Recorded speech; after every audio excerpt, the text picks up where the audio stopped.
Majority of the organizations will now need to adapt their talent strategy and talent management models to suit this skill shift. There are 5 or 6 important pieces around how should an organization go about building a skill-based talent strategy.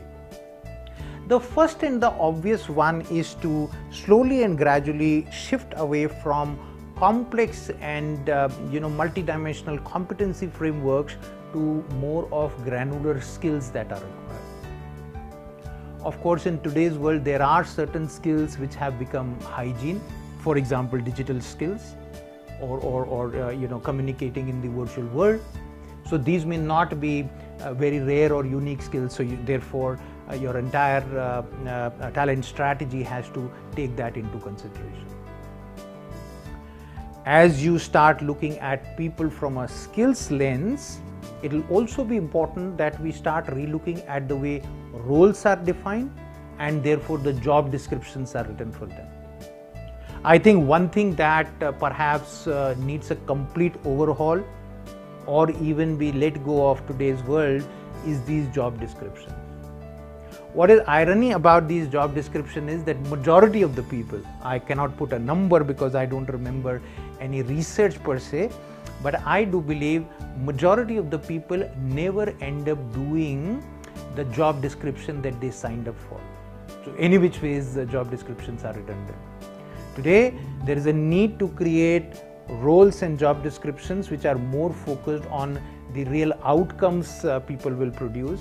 What are some of the environmental challenges under which they will perform, and therefore what are the granular skills that they will use.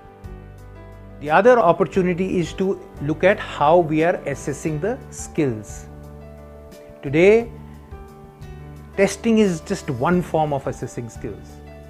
There are multiple other ways and much more evolved ways for us to assess the skills of the people and not just look at the outcomes that they are performing.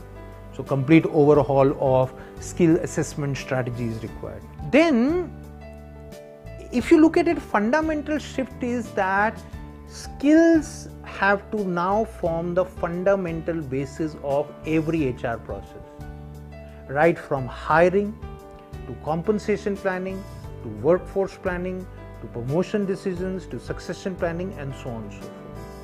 So gone are those days when skills was the remit of the L&D part of the team or perhaps talent management part of a team.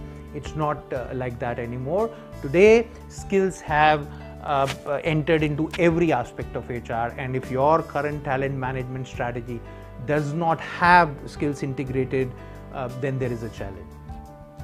Last point that I want to leave you with is that the entire skill inventory and the skill building process has to be aligned now not to the learning and development culture or leadership competency frameworks of the organization, but actually to the immediate term, short term and long term business strategy of the organization.